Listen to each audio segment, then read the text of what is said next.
अस्सलाम वालेकुम नाज़रीन, मेरान टीवी न्यूज़ में भली कार आऊं आहियां पेरिया गुल। सब खां पहिरीं नज़र हेडलाइंस ते।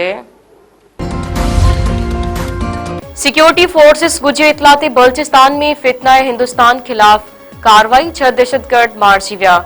सिक्योरिटी ज़रिए मुताबिक दालबंदियुनि वारे इलाइक़े में गार में लिकियल फितना हिंदुस्तान जे दहशतगर्दनि जी फिज़ाई निगरानी खां पोइ अस्ट्राइती अंदाज में कार्रवाई अमल में आंदी वई। ऑपरेशन दौरान गार में लिकियल 6 दहशतगर्दनि खे मारियो वियो। कार्रवाई दौरान हथियार भी मिलिया आहिनि।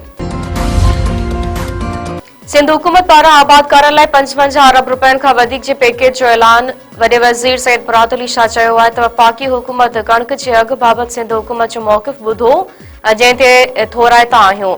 बिलावल भुट्टो ज़रदारी चयो हो त आबादकारनि खां कणिक जी ख़रीदारी ज़रूरी आहे। असां 42 लख टन कणिक पैदा कंदासीं। हिन वक़्तु 12,65,000 टन कणिक जो स्टॉक मौजूदु आहे।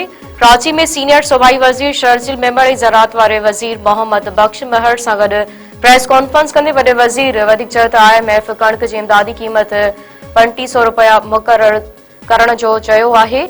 कणिक जो घटि में घटि इमदादी अघु 4000 रुपया मण हुजणु घुरिजे।